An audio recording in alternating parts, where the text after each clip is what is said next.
एक प्रोटेस्ट, 4 लोगों की मौत, सैकड़ों लोग घायल। गवर्नमेंट का कहना है ये सब सोनम वांगचुक नाम के एक एक्टिविस्ट का प्रोवोकेशन है और इसके पीछे कांग्रेस पार्टी है। और सोनम वांगचुक कहते हैं ये गवर्नमेंट के धोखे और 5 साल की फ्रस्ट्रेशन का जेनजी का जवाब है। इसमें रियल विलन कौन है? देश को तोड़ने की एक पॉलिटिकल कॉन्स्पिरेसी या फिर अपने फ्यूचर के लिए लड़ रहे यूथ की एक रिवॉल्यूशन? Let's investigate. मैं आपके सामने दोनों वर्शंस रखूंगा, फैसला आपको करना है। वीडियो आधा देखकर ओपिनियन ना बनाओ, क्योंकि न्यूट्रल ऑडियंस को दोनों तरह स्ट्रॉन्ग पॉइंट्स लगेंगे। इसलिए मैं पहले गवर्नमेंट वर्जन बताऊंगा, फिर प्रोटेस्टर्स और सोनम वांगचुक का वर्जन। इस सवाल का जवाब ढूंढने के लिए हमें टाइम में थोड़ा पीछे जाना होगा। करेक्ट डेट है सितंबर 24, 2025 और जगह है इंडिया की ताज यानी लद्दाख की कैपिटल लेह सिटी। उस दिन सुबह लेह हमेशा की तरह शांत था। बाहर से देखने वालों के लिए वो एक परफेक्ट टूरिस्ट पोस्ट कार्ड जैसा था, लेकिन उस हवा में, उस शांत के पीछे 15 दिन से एक आग सुलग रही थी। वो थी एक निराहार दीक्षा, एक हंगर स्ट्राइक। ले एपेक्स बॉडी लैब के यूथ विंग ने उस दिन एक प्रोटेस्ट का कॉल दिया था। शुरू में सबने सोचा एक मामूली प्रोटेस्ट मार्च होगा, लेकिन ले के यूथ स्कूल्स और कॉलेजेस से हजारों की संख्या में आ गए। सिग्नल क्लियर था, ये मामूली प्रोटेस्ट नहीं, कुछ बड़ा होने वाला है। Time morning 11:30 AM। उनका टारगेट था ले में स्थित भारतीय जनता पार्टी ऑफिस और हिल काउंसिल बिल्डिंग। उस मोमेंट तक प्रोटेस्ट पीसफुल ही था, स्लोगन्स के अलावा वहां कुछ और सुनाई नहीं दे रहा था। लेकिन जैसे ही वो मॉब बीजेपी ऑफिस के पास पहुंची, सिचुएशन एक्सप्लोड हो गई। भीड़ में से किसी ने एक पत्थर फेंका, जो पुलिस बैरिकेड से जा टकराया। बस एक चेन रिएक्शन स्टार्ट हो गया। एक पत्थर 10 पत्थरों में बदल गया और 10 पत्थर सैकड़ों पत्थर में बदलकर उस बिल्डिंग पर बरसने लगे। इसके बाद जो हुआ वो ले की हिस्ट्री में एक ब्लैक चैप्टर है। कुछ प्रोटेस्टर्स बीजेपी ऑफिस के अंदर घुस गए और वहां के फर्नीचर में आग लगा दी। सिचुएशन यही नहीं रुकी। ऑफिस के बाहर पार्क हुई एक central reserve police force CRPF vehicle को प्रोटेस्टर्स ने घेर लिया और उसमें आग लगा दी। ये सिक्योरिटी फोर्सेस पर एक डायरेक्ट अटैक था। अब तक पेशेंस रखी हुई पुलिस और सिक्योरिटी फोर्सेस एक्शन में आ गए। पहले मॉब को कंट्रोल करने के लिए लाठीचार्ज शुरू हुआ। यूथ इधर उधर बिखर गए, लेकिन उनका गुस्सा शांत नहीं हुआ। वो फिर से ग्रुप्स में आकर पत्थरबाजी करने लगे। इसके बाद पुलिस ने टीयर गैस शेल्स का यूज किया। इसके बीच सबसे ट्रैजिक इवेंट हुआ। जब जेंजी कंट्रोल से बाहर हो गई तो सिक्योरिटी फोर्सेस को फायरिंग करनी पड़ी। Ministry of home affairs MHA के ऑफिशियल स्टेटमेंट के according, in self defence police had to resort to firing. आत्मरक्षा के लिए गोलियां चलना पड़ी। ऑफिशियल रिपोर्ट्स के मुताबिक 100 से ज्यादा लोग घायल हुए, जिसमें 30 से 40 पुलिस एंड सीआरपीएफ पर्सनल भी शामिल थे। शाम 4 बजे तक आर्मी एंड पैरामिलिट्री फोर्सेस को डिप्लॉय कर दिया गया। पूरे सिटी में कर्फ्यू लगा दिया गया। कुछ घंटे पहले जो गलियां स्लोगन्स और चीखों से गूंज रही थी, वहां अब सिर्फ बूट्स की आवाजें सुनाई दे रही थी। एक दिन सिर्फ कुछ घंटों में एक पीसफुल प्रोटेस्ट एक वायलेंट रेड में कैसे बदल गया? इस बर्बादी का जिम्मेदार कौन है? इस सवाल का जवाब ढूंढने के लिए हमें इस पूरी स्टोरी के सेंटर ऑफ अट्रैक्शन के बारे में जानना होगा। उनका नाम है सोनम वांगचुक। यस, आपको 3 इडियट्स मूवी का आमिर खान का फुंसुक वांगडू कैरेक्टर याद है ना? उस कैरेक्टर की इंस्पिरेशन यही है। एक मैग्सेसे अवार्ड विनर, एक इनोवेटिव इंजीनियर, एक वर्ल्ड फेमस क्लाइमेट एक्टिविस्ट। ऐसा एक इंटेलेक्चुअल, एक शांत इंसान, एक वायलेंट प्रोटेस्ट की वजह कैसे बन गई? गवर्नमेंट उन्हें टारगेट क्यों कर रहा है? असल में सोनम वांगचुक सितंबर 10 से लेह में हंगर स्ट्राइक पर थे। उनके साथ कुछ और बुजुर्ग भी इस दीक्षा में शामिल थे। उनकी डिमांड्स क्या है, उनका प्रोटेस्ट किस लिए है, ये हम आगे डिटेल्स में डिस्कस करेंगे। लेकिन इस प्रोटेस्ट के वायलेंट होने का 2 इमीडिएट ट्रिगर्स थे। ट्रिगर नंबर 1, इस दीक्षा में शामिल एक 72 ईयर ओल्ड बुजुर्ग और एक 62 ईयर ओल्ड महिला। उनकी हेल्थ कंडीशन 14 दिन की दीक्षा के बाद बहुत सीरियस हो गई। उन्हें सितंबर 23 की रात एम्बुलेंस में हॉस्पिटल शिफ्ट किया गया। इस खबर ने पहले से गुस्सा में भरे यूथ को और भड़का दिया। जब हमारे बुजुर्ग वहां जान से लड़ रहे हैं तो क्या गवर्नमेंट को कंसर्न तक नहीं काट रही? ये गुस्सा उनमें बढ़ गया। ट्रिगर नंबर 2, इतना सब होने के बावजूद सेंट्रल गवर्नमेंट से कोई सही रेस्पॉन्स नहीं आ रहा था। टॉक्स करने के बोलकर नेक्स्ट मीटिंग की डेट सीधा अक्टूबर 6 को फिक्स कर दी। ये प्रोटेस्टर्स को एक इंसल्ट जैसा लगा। हम यहाँ 15 दिन से अपनी जान दाव पर लगाकर हंगर स्ट्राइक कर रहे हैं और आप 1 महीने बाद की मीटिंग दे रहे हो। हमारी डिमांड्स को लेकर आप इतनी ही सीरियस हो? ये उनका सवाल था। इन 2 बातों ने गुस्से की एक छोटी सी चिंगारी को आग बना दिया। तो अब हमारे सामने 2 स्टोरीज है। एक गवर्नमेंट की स्टोरी। इसके अकॉर्डिंग ये लोगों का गुस्सा नहीं, बल्कि सोनम वांगचुक जैसे लोगों ने कांग्रेस पार्टी के साथ मिलकर देश में अशांति फैलने का एक साजिश रची है। दूसरी सोनम वांगचुक और प्रोटेस्टर्स की स्टोरी। इसके अकॉर्डिंग ये 5 साल से गवर्नमेंट के धोखे और टूटे हुए वादों और उनके फ्यूचर को अंधेर में धकेल रहे सिस्टम के खिलाफ जेंजी की एक रेवोल्यूशन है। एक है कॉन्स्पिरेसी, दूसरी है रेवोल्यूशन। इसमें सच क्या है? आखिर गवर्नमेंट सोनम वांगचुक को एक इंस्टिगेटर, एक विलन की तरह क्यों पोर्ट्रे कर रहा है? उन्हें कांग्रेस पार्टी से लिंक करने के लिए उनके पास क्या एविडेंस है? उनका केस फाइल में क्या है? देखा, एक फैक्ट से पूरा way of thinking he change हो जाता है। यहाँ एक छोटी सी बात, अपने चैनल का नाम भानु इनसाइट जरूर है। बट ये जर्नी सिर्फ मेरी नहीं, दैट्स वाई मैं नहीं हम बोलता हूँ, क्योंकि ये बानू फैमिली है। तो अगर तुम भी इस थॉट से अग्री करते हो और इस जर्नी का परमानेंट पार्ट बनना चाहते हो तो एक सेकंड लो और नीचे जो सब्सक्राइब बटन है उसके दबा दो। आज से तुम सिर्फ ऑडियंस नहीं, इस फैमिली के मेंबर हो। चलो अब स्टोरी में आगे बढ़ते हैं। चलिए अब हम एक क्लोज्ड रूम में चलते हैं। दिल्ली का north block ministry of home affairs MHA द्वारा प्रिपेयर की गई केस फाइल को ओपन करते हैं। इस फाइल का हर पेज, हर वर्ड एक ही बात कहता है, ले में जो हुआ वो स्पॉन्टेनियस एक्सीडेंट नहीं बल्कि एक इंटेंशनल इंसिडेंट था। उनके मुताबिक इस पूरे वायलेंस के पीछे एक मास्टरमाइंड है and that is Sonam Wangchuk. Government के केस फाइल में पहले और सबसे इंपॉर्टेंट एविडेंस एग्जिबिट ये Sonam Wangchuk proactive speeches. MHA के ऑफिशियल स्टेटमेंट के मुताबिक a mob instigated by his proactive speeches left the venue of the hunger strike and attacked political party office. यहाँ गवर्नमेंट का सबसे इंपॉर्टेंट वर्ड है प्रोएक्टिव। गवर्नमेंट का आरोप है कि सोनम वांगचुक ने अपनी बातों से शांत यूथ को एक वायलेंट मॉब में बदल दिया। क्या प्रोवोकेशन थी? गवर्नमेंट स्पेसिफिकली दो फ्रेजेस को पॉइंट आउट कर रहा है। नंबर 1, अरब स्प्रिंग स्टाइल प्रोटेस्ट। ये अरब स्प्रिंग क्या है? हम में से बहुत लोगों ने ये वर्ड सुना होगा। 2010 में मिडिल ईस्ट देशों में शुरू हुआ एक पॉलिटिकल सुनामी था। ये तुनिशिया नाम का एक छोटा से देश से शुरू हुआ ये प्रोटेस्ट देखते ही देखते इजिप्ट, लीबिया, यमन, सीरिया जैसे देशों में फैल गया और वहां की तानाशाही गवर्नमेंट्स और दशकों से जमे डिक्टेटर्स को उखाड़ फेंका। लाखों लोग सड़कों पर उतर आए थे। तो जब सोनम वांगचुक लड़क के प्रोटेस्ट को अरब स्प्रिंग से कंपेयर करते हैं तो सेंट्रल गवर्नमेंट को क्या सिग्नल जाता है? गवर्नमेंट कहता है कि वांगचुक इनडायरेक्टली कह रहा है हम भी अपनी गवर्नमेंट के खिलाफ विरोध करेंगे, तुम्हें भी गिरा देंगे। Number 2, Gen Z protest in Nepal. ये अरब स्प्रिंग से भी ज्यादा रिसेंट और रेलेवेंट एग्जाम्पल है। इस इंसिडेंट से कुछ दिन पहले ही हमारे पड़ोसी देश नेपाल में वहां के यूथ द जेनजी ने सोशल मीडिया का यूज करके हजारों लोगों को मोबिलाइज किया और सड़कों पर उतरकर अपनी गवर्नमेंट को हिला दिया। उनके प्रोटेस्ट के आगे नेपाल गवर्नमेंट को झुकना पड़ा। तो जब वांगचुक इस प्रोटेस्ट को जेनजी रेवोल्यूशन कहते हैं तो गवर्नमेंट के लिए एक और स्ट्रांग वार्निंग बेल बजती है। उनके मुताबिक सोनम वांगचुक देश के यूथ के माइंड में एक डेंजरस आइडिया प्लान कर रहे हैं। जब नेपाल में जेनजी अपनी गवर्नमेंट बदल सकते हैं तो इंडिया में जेनजी क्यों नहीं कर सकती? तो गवर्नमेंट के पर्सपेक्टिव से सोनम वांगचुक की बातें सिर्फ गुस्से में नहीं कही गई है, वो बहुत कैलकुलेटेड एंड स्ट्रैटेजिक है। उनके आरोप है कि एक पीसफुल प्रोटेस्टर के नकाब के पीछे वो देश के यूथ को विदेशों में सक्सेसफुल हुए वायलेंट रेवोल्यूशनरी आइडियाज इंडिया में लाने की कोशिश कर रहे हैं। गवर्नमेंट की केस फाइल में दूसरा और ज्यादा direct evidence exhibit be the political angle, the Congress connection. Government के मुताबिक सोनम वांगचुक इस गेम में अकेला नहीं, पर्दे के पीछे से इस पूरी स्टोरी को इंडिया की main opposite party the Congress party चल रहा है। इस आरोप को सपोर्ट करने के लिए BJP national spokes person Sambit Patra ने एक प्रेस कॉन्फ्रेंस करके कुछ फोटोज एंड वीडियोस रिलीज किए। उनके अकॉर्डिंग ले वायलेंस का मेन इंस्टिगेटर, मेन कल्प्रिट एक ही है। उनका नाम है फुनस्टोक स्टैंजिन सेपांग। ये ऊपर लेवाट के जीते हुए एक कांग्रेस काउंसलर। बीजेपी के द्वारा रिलीज की गई एक फोटो में स्टैंजिन सेपांग हाथ में एक वेपन जैसा चीज पकड़े मॉब को लीड करते हुए दिख रहे हैं और दूसरे वीडियो में वो मॉब को बीजेपी ऑफिस की तरफ डायरेक्ट करते हुए उन्हें उकसाते हुए नजर आ रहे हैं। तो गवर्नमेंट का आर्गुमेंट बहुत सिंपल एंड डायरेक्ट, ये जेनजी प्रोटेस्ट नहीं, ये कांग्रेस पार्टी का है। ये लोगों का गुस्सा नहीं, कांग्रेस पार्टी का साजिश है। वो डायरेक्ट इलेक्शंस में जीत नहीं पा रहे, इसीलिए देश में दंगा करवाकर पॉलिटिकल माइलेज लेना चाहते हैं। BJP IT cell head Amit Malviya ने इस काउंसलर की फोटो ट्वीट करते हुए डायरेक्ट राहुल गांधी को क्वेश्चन किया, is this kind of unrest Rahul Gandhi has been fascinating about. उन्होंने पोस्ट किया, बीजेपी लीडर्स इस लड़क इंसिडेंट को जॉर्ज सोरस जैसी फॉरेन एंटिटीज द्वारा फंड किए गए एंटी इंडियन कैंपेन्स और भारत तेरे टुकड़े होंगे जैसे स्लोगन से लिंक कर रहे हैं। यानी उनकी नजर में ये सिर्फ लड़क का एक लोकल इश्यू नहीं, एक larger national and international conspiracy का हिस्सा है।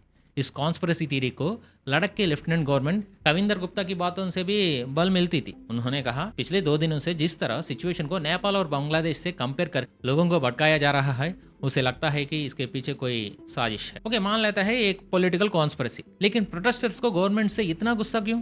जब कुछ गलत होता है तभी तो लोग सड़कों पर आते हैं ना। इस सवाल का गवर्नमेंट के पास एक स्ट्रांग डिफेंस भी है और वो है the governments good work defence. WHA के स्टेटमेंट के मुताबिक वो लड़क के लोगों से लगातार टॉक्स कर रहे थे और उन टॉक्स से फिनोमिनल रिजल्ट्स भी मिले। उनके द्वारा लिस्ट किए गए अचीवमेंट्स देखते हैं। रिजर्वेशंस, लड़क में शेड्यूल्ड ट्राइब्स ST के रिजर्वेशंस को 45% से बढ़ाकर 84% कर दिया गया। एक मैसिव जंप था। Women empowerment, Ladakh autonomous hill development councils में वुमेन के लिए 1/3 रिजर्वेशन दिया गया।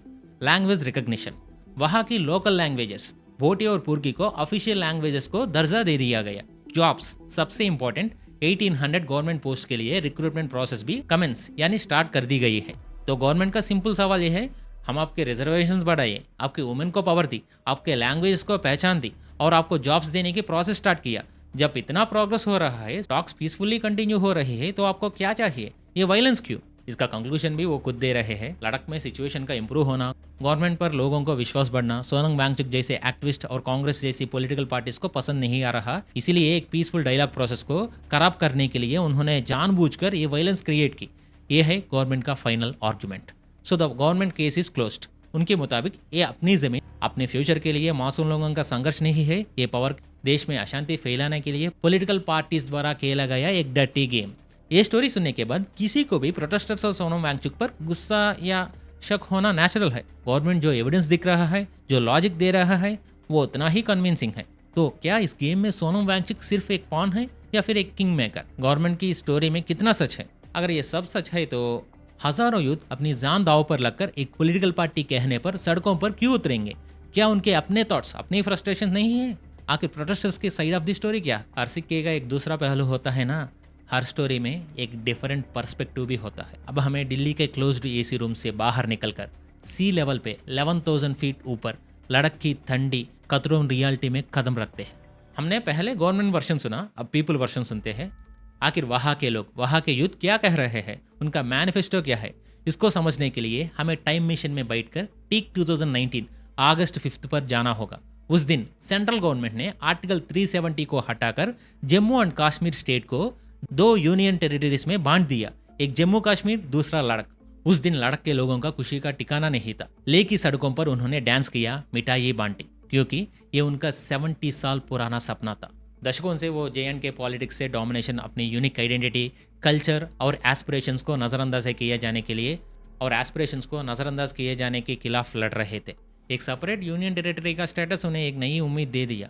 अब से हमारे डिसीजंस हम खुद लेंगे, हमारी किस्मत हमारे हाथों में होगी, ये सोचकर वो खुश थे। बट ये खुशी ज़्यादा दिन तक नहीं टिकी। उन्हें सच्चाई का एहसास होने में ज़्यादा टाइम नहीं लगा। JNK को एक लेजिस्लेचर वाली यूटी यानी एक स्टेट असेंबली वाली यूटी बनाया गया, लेकिन लद्दाख को बिना लेजिस्लेचर के यूटी का स्टेटस दिया गया। सिंपल शब्दों में JNK का अपना चीफ मिनिस्टर होगा, अपने MLAs होंगे, लेकिन लद्दाख का कोई नहीं होगा। सारी पावर सेंट्रल गवर्नमेंट द्वारा अपॉइंट किए गए एक लेफ्टिनेंट गवर्नर LG नाम के ब्यूरोक्रेट के हाथ में चली गई। इमेजिन दिस, आपको अपना घर तो दिया गया, लेकिन उसकी चाबियां दिल्ली में बैठे एक ऑफिसर के हाथ में दे दी। घर में कौन सी चीज़ कहाँ रखनी है, कौन सी लाइट जलाना है, कौन सा फैन बंद करना है, ये छोटे डिसीजंस के लिए आपको दिल्ली की तरह देखना पड़ेगा। यही लद्दाख में हुआ। Ladakh autonomous hill development councils, जो लोकल लेवल पर पावर सेंटर्स थे, अब पावरलेस हो गए। इस सिचुएशन को उन्होंने पॉलिटिकल वैक्यूम का नाम दिया। उन्होंने महसूस किया कि खुद पर रूल करने वाले की पावर उनके हाथों से फिसल चुकी है। ये पहले धोखा था, लेकिन सबसे बड़ा यूटर्न, सबसे बड़ा वादा खिलाफ अभी बाकी था। 2020 के LAHDC इलेक्शंस, बीजेपी ने अपने मैनिफेस्टो में एक ह्यूज प्रॉमिस किया, अगर हम जीते तो हम लद्दाख को इंडियन कॉन्स्टिट्यूशन के 6th शेड्यूल में शामिल करेंगे। इस एक प्रॉमिस ने उन्हें उस इलेक्शंस में भारी जीत दिलाई, लेकिन जीतने के बाद गवर्नमेंट उस प्रॉमिस को पूरा करने में देरी करती रही। ये यूटर्न लद्दाख के लोगों के दिल में एक कांटे की तरह छुप गया। इसी फ्रस्ट्रेशन, इन्हीं टूटी हुई वादों से आज के प्रोटेस्ट के 4 पिलर्स पैदा हुए। Pillar number 1, statehood. ये उनकी पहली और सबसे बड़ी इंपॉर्टेंट डिमांड। हमें एक पावरलेस यूटी नहीं, एक फुल फ्लेज्ड स्टेट चाहिए। क्यों? क्योंकि स्टेटहुड आने से उनका एक सेपरेट असेंबली होगी, उनका एक चीफ मिनिस्टर होगा, वो अपने डिसीजंस खुद लेंगे, अपने लॉस खुद बनाएंगे। दिल्ली का ब्यूरोक्रेट नहीं, लेह में बैठा उनका MLA उन पर रूल करेगा। Pillar number 2, the 6th schedule, the constitutional shield. ये उनकी नॉन नेगोशिएबल डिमांड था। ये 6th शेड्यूल क्या है? सिंपल शब्दों में, ये हमारे कॉन्स्टिट्यूशन द्वारा ट्राइबल एरियाज को दी गई एक स्पेशल प्रोटेक्शन है, एक कवच। इस शेड्यूल के अंदर आने वाले स्टेट्स में लैंड, जॉब्स और नेचुरल रिसोर्सेज पर लोकल ट्राइबल कम्युनिटीज़ का कंप्लीट राइट होता है। असम, मेघालय, त्रिपुरा, मिजोरम जैसे नॉर्थ ईस्ट स्टेट्स में ये लागू है। तो लद्दाख के लिए ये इतना इंपॉर्टेंट क्यों है? बिकॉज ऑफिशियल स्टैट्स के मुताबिक लद्दाख की 97% पॉपुलेशन शेड्यूल ट्राइब से है। उनका डर ये है कि अगर 6th शेड्यूल की प्रोटेक्शन नहीं मिली तो कल बड़ी बड़ी कंपनीज बाहर से आकर उनकी ज़मीन सस्ते में खरीद लेंगी, उनके एनवायरनमेंट को बर्बाद करने वाले ह्यूज इंडस्ट्रियल प्रोजेक्ट्स लगेंगी, उनकी जॉब छीन लेंगी, उनका यूनिक बुद्धिस्ट कल्चर बाहरी इन्फ्लुएंस से स्पॉइल हो जाएगा। इसीलिए अपनी आइडेंटिटी, अपनी आने वाले जनरेशन्स के फ्यूचर को बचाने के लिए उन्हें ये कॉन्स्टिट्यूशनल शील्ड चाहिए। और बीजेपी ने प्रॉमिस भी यही किया था ना। पिलर नंबर 3, ये सेपरेट पब्लिक सर्विस कमीशन। ये सीधे सीधे यूथ के फ्यूचर से जुड़ी डिमांड है। लद्दाख के लिए सेपरेट पीएससी ना होने की वजह से हायर लेवल गवर्नमेंट जॉब्स के लिए रिक्रूट्स ठीक से नहीं हो रहे। एजुकेटेड यूथ जॉब्स ना होने के कारण बेकार घूम रहे हैं। ये सेपरेट पीएससी आने से लोकल लेवल पर ही जॉब्स क्रिएट होंगी और लोकल यूथ को ही प्रियोरिटी मिलेगी। Pillar number 4, 2 Lok Sabha seats. Currently पूरे लद्दाख रीजन के लिए सिर्फ एक मेंबर ऑफ पार्लियामेंट है। उनका आर्ग्यूमेंट है कि लेह डिस्ट्रिक्ट के लिए एक और कारगिल डिस्ट्रिक्ट के लिए एक, टोटल 2 सीट्स होनी चाहिए, तभी पार्लियामेंट में उनकी आवाज़ मजबूती से सुनी जाएगी। तो देखा आपने स्टेटहुड, 6 शेड्यूल, जॉब्स और पॉलिटिकल वॉइस, ये है प्रोटेस्टर्स का डिमांड्स। अब बात करते हैं जेंजी फ्रस्ट्रेशन की। गवर्नमेंट कह रहा है कि यूथ को किसी ने भटकाया है, लेकिन सोनम वांगचुक कहते हैं मैं कांग्रेस को जानता हूं, उनके एक नेता के बुलाने पर 5000 लोग सड़कों पर आ जाए, इतना सीन उनका नहीं है। उनके मुताबिक इस यूथ को किसी पॉलिटिकल लीडर ने नहीं भटकाया, उनके अपने सर्कमस्टेंसेस, उनकी अनएड्रेस्ड प्रॉब्लम्स उन्हें सड़कों पर ले आई। पिछले 5 साल से हाई लेवल जॉब्स नहीं है, टूरिज्म के अलावा कोई मेजर एम्प्लॉयमेंट सोर्स नहीं है, खुद पर रूल करने वाला कोई रिप्रेजेंटेटिव ना होने की लाचारी, गवर्नमेंट की देरी, टूटी हुई है वादे, ऊपर से हंगर स्ट्राइक पर बैठे बुजुर्गों को हॉस्पिटलाइज होना और गवर्नमेंट के मीटिंग डेट का 1 महीने के बाद फिक्स करना, इन सब ने मिलकर आग में घी का काम किया। हो सकता है लद्दाख के यूथ का चुना हुआ रास्ता गलत हो, लेकिन उन्हें उस रास्ते पर धकेला किसने? इस सवाल को कोई सीधा जवाब नहीं मिलता। इस सवाल को कोई एक सीधा जवाब मिलना मुश्किल है, क्योंकि हमारे देश में जब भी ऐसा कॉम्प्लेक्स सिचुएशन आते हैं तो सबसे पहले ब्लेम गेम शुरू हो जाती है, एक दूसरे पर आरोप लगाए जाते हैं। लद्दाख के केस में भी यही हुआ। अब इस ग्रेट इंडियन ब्लेम गेम में कौन किस टीम में है देखते हैं। टीम गवर्नमेंट, इनके प्लेबुक क्लियर, एक pre planned conspiracy, Leh violence की वजह है सोनम वांगचुक के प्रोएक्टिव स्पीचेस और पर्दे के पीछे से कांग्रेस पार्टी का पॉलिटिकल टैक्टिक्स। उनके टारगेट है देश में अशांति फैलाना और मोदी गवर्नमेंट को बैड लाइट में दिखाना। इस गेम में लोकल यूथ सिर्फ मोहरे है। टीम प्रोटेस्टर्स, इनका वर्जन बिल्कुल ऑपोजिट। ये पॉलिटिकल कॉन्स्पिरेसी है, एक सोशल रिवॉल्यूशन, 5 साल का धोखा, टूटे वादे, बढ़ती बेरोजगारी, अपने आइडेंटिटी और ज़मीन खोने का डर, ये सब मिलकर एक वॉल कोने की तरफ फट गया। सोनम वांगचुक एक इंस्टिगेटर नहीं, लोगों का आवाज़ है। ये दोनों वर्जन सुनने के बाद एक आम आदमी का कंफ्यूज होना तय है। गवर्नमेंट का एविडेंस देखो तो कॉन्स्पिरेसी सच लगता है, प्रोटेस्टर्स का फ्रस्ट्रेशन देखो तो रिवॉल्यूशन सच लगता है। इस ब्लेम गेम में, मीडिया डिबेट्स में, पॉलिटिकल स्टेटमेंट्स में असला मुद्दा था कोर इशू कहीं पीछे छूट जाता है। तो क्या है वो कोर इश्यू? वो है द 6 शेड्यूल। इस पर बात होनी चाहिए। सो फाइनल एनालिसिस पर आते हैं। The truth is somewhere is in the middle. ले में जो हुआ उसे 100% कॉन्स्पिरेसी नहीं कह सकते और 100% रिवॉल्यूशन भी नहीं। लद्दाख के लोगों की फ्रस्ट्रेशन 100% रियल है, उनकी डिमांड्स में 100% न्याय है। 5 साल से वो पीसफुल ही प्रोटेस्ट कर रहे थे, लेकिन जब सिस्टम ने उनकी पुकार नहीं सुनी तो पीसफुल प्रोटेस्ट ने एक वायलेंट मोड ले लिया। तो अब सिचुएशन क्या है? What is the future? ले में कर्फ्यू है, सोनम वांगचुक ने अपनी हंगर स्ट्राइक रोक दी है, गवर्नमेंट ने नेक्स्ट राउंड ऑफ टॉक्स के लिए अक्टूबर 6 की डेट दी है, यानी फिलहाल के लिए एक टेम्पररी पॉज है, फुल स्टॉप नहीं। यहाँ 2 रास्ते हैं। Path number 1, the path of suppression. Government ले वायलेंस को एक लॉ एंड ऑर्डर प्रॉब्लम की तरह देख सकता है, प्रोटेस्ट लीडर्स पर केस करके मूवमेंट को दबाने की कोशिश कर सकता है, टॉक्स डिले करके प्रोमिस को साइड में रखकर सिचुएशन को ऐसे ही खींच सकता है। अगर ये रास्ता चुना तो प्रॉब्लम सॉल्व नहीं होगी, वो सिर्फ पोस्टपोन होगी। Path number 2, the path of resolution. Government violence के पीछे की जेन्युइन ग्रीवनेस को समझ सकती है या मान सकती है कि ये सिर्फ लॉ एंड ऑर्डर नहीं बल्कि एक पॉलिटिकल और इमोशनल प्रॉब्लम है। टॉक्स को फास्ट ट्रैक करके 6 शेड्यूल पर एक विश्वास दिलाने वाला कॉन्क्रीट सॉल्यूशन दे सकता है। ये रास्ता शांति और डेवलपमेंट की तरह ले जाता है। लद्दाख को क्राउन ऑफ इंडिया कहते हैं ना, भारत की ताज, लेकिन अब उस ताज में आग लगी। उस आग को रोकने का जिम्मेदारी गवर्नमेंट पर है, वो भी बिना किस्सा हिंसा के।